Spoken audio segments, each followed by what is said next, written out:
Gerund gerund बुनियादी तौर पर वर्ब की आईएनजी वाली फॉर्म होती है और ये किसी भी सेंटेंस में नाउन के तौर पर काम करता है।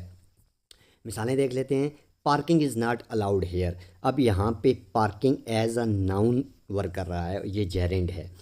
और दूसरी मिसाल देख लेते हैं। Singing is a difficult art. गाना एक मुश्किल फ़न है। अब सिंगिंग जो है ये भी इस जुमले में नाउन के तौर पर काम कर रहा है। नेक्स्ट सेंटेंस है the government is trying to check smuggling. अब एक बात याद रखें कि ये जो जेरेंड है ये कभी नाउन के तौर पर भी काम कर रहा होता है किसी सेंटेंस में, कभी ये ऑब्जेक्ट यानी मफूल के तौर पर काम कर रहा होता है, और बाज़ औक़ात ये वर्ब के बाद, अगर किसी सेंटेंस में कोई वर्ब आए तो उसके बाद भी ये यूज़ होता है। इसके बाद एक और मिसाल देख लेते हैं। I do not believe in travelling. यहाँ पे जो ट्रैवलिंग है ये भी जेरेंड है, क्योंकि बिलीव वर्ब के बाद यहाँ पे एक और वर्ब आया है जिसके साथ आईएनजी यूज़ हुआ है। मज़ीद एग्जांपल्स देख लेते हैं।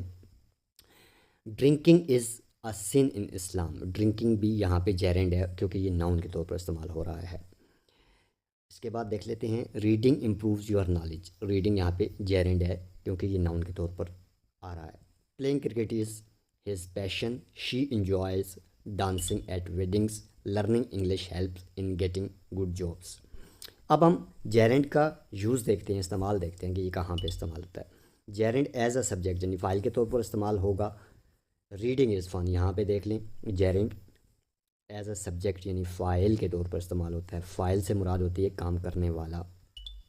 उसके बाद बाज़ औक़ात ये प्रीपोजिशन के बाद भी यूज़ होता है, जैसे कि she is good at painting. अब एड यहाँ पे प्रीपोजिशन और उसके बाद पेंटिंग आया हुआ तो ये पेंटिंग जेरेंड है। नेक्स्ट है आफ्टर सर्टन वर्ब्स। बाज़ औक़ात ये किसी वर्ब के तौर पर भी इस्तेमाल होता है, वर्ब के बाद भी यूज़ होता है, जैसे कि ही इंजॉयज़ स्विमिंग। उसे तैराकी पसंद है। अब यहाँ पे देख लें इंजॉयज़ यहाँ पे जो है ये वर्ब है, इस वर्ब के बाद यहाँ पे स्विमिंग यूज़ हुआ।